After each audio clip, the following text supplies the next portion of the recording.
नमस्कार, मैं हूं आपके साथ प्रदीप आजाद। राजस्थान कांग्रेस के नेताओं की मुश्किलें लगता है कम होने का नाम नहीं ले रही। कभी दिल्ली में ईडी कांग्रेस आलाकमान पर कार्रवाई करती है, तो फिर राजस्थान के कांग्रेस नेताओं को दिल्ली की दौड़ लगानी पड़ती है। दिल्ली में कभी कांग्रेस किसी दूसरे मुद्दे पर प्रदर्शन करती है, तो फिर सूबे के नेताओं को दिल्ली पहुंचना पड़ता है। राजस्थान में भाजपा कोई आंदोलन करे तो उससे जूझना पड़ता है और वहीं विपक्ष के आरोपों को झेलना पड़ता है। यानी कुल मिलाकर पिछले कुछ वक्त से कांग्रेस की तबीयत कुछ ठीक नजर नहीं आ रही।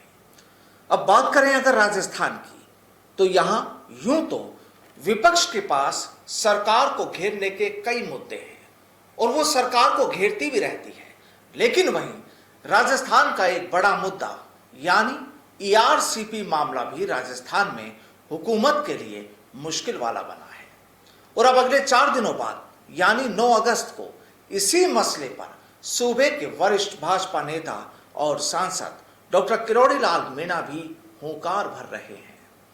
अब डॉक्टर मीणा 9 अगस्त को क्या करने वाले हैं वो भी आपको बताएंगे, लेकिन उससे पहले आपको यह भी बता दें कि ईस्टर्न राजस्थान कैनाल प्रोजेक्ट यानी ईआरसीपी के मुद्दे को लेकर उपनेता प्रतिपक्ष राजेंद्र राठौड़ भी राज्य की गहलोत सरकार पर राजनीति करने का आरोप लगा चुके हैं। उनका आरोप था कि गहलोत बेवजह ही केंद्रीय मंत्री गजेंद्र सिंह शेखावत पर इस काम में रोड़ा अटकाने का आरोप लगा रहे हैं।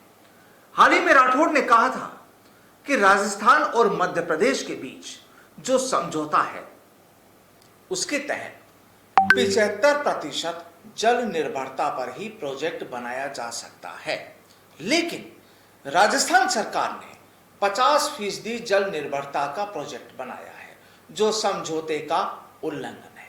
और यह समझौता 27 जून 2018 के अंतरराज्यीय जल नियंत्रण मंडल की 12वीं बैठक में राजस्थान और मध्य प्रदेश के बीच हुआ।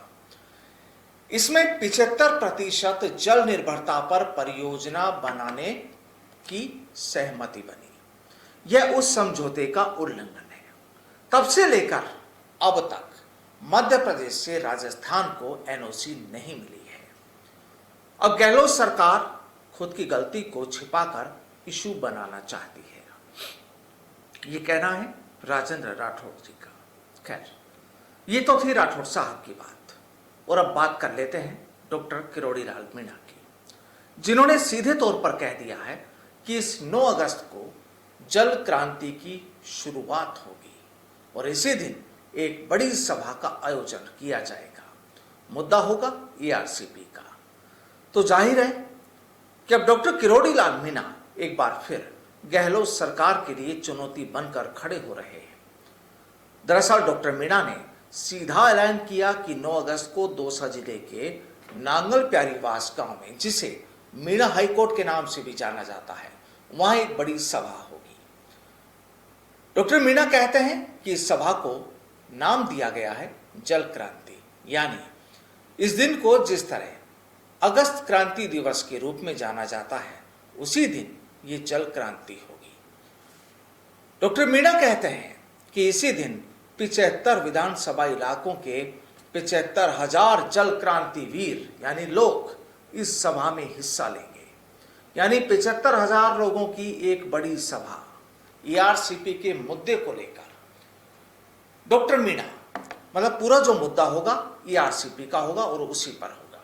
अब डॉक्टर मीणा की सीधी चेतावनी है कि उसी दिन 75 किलोमीटर दूर ये लोग सीएम हाउस का घेराव करेंगे। यानी इस गणित को यूं समझ लिया जाए कि जयपुर से 75 किलोमीटर दूर ये जल क्रांति सभा होगी, 75,000 लोग वहां जुटेंगे और वो 75,000 लोग जयपुर पहुंचकर सीएम हाउस का घेराव करेंगे और मकसद सीधा कि ईआरसीपी प्रोजेक्ट को राष्ट्रीय परियोजना घोषित किया जाए।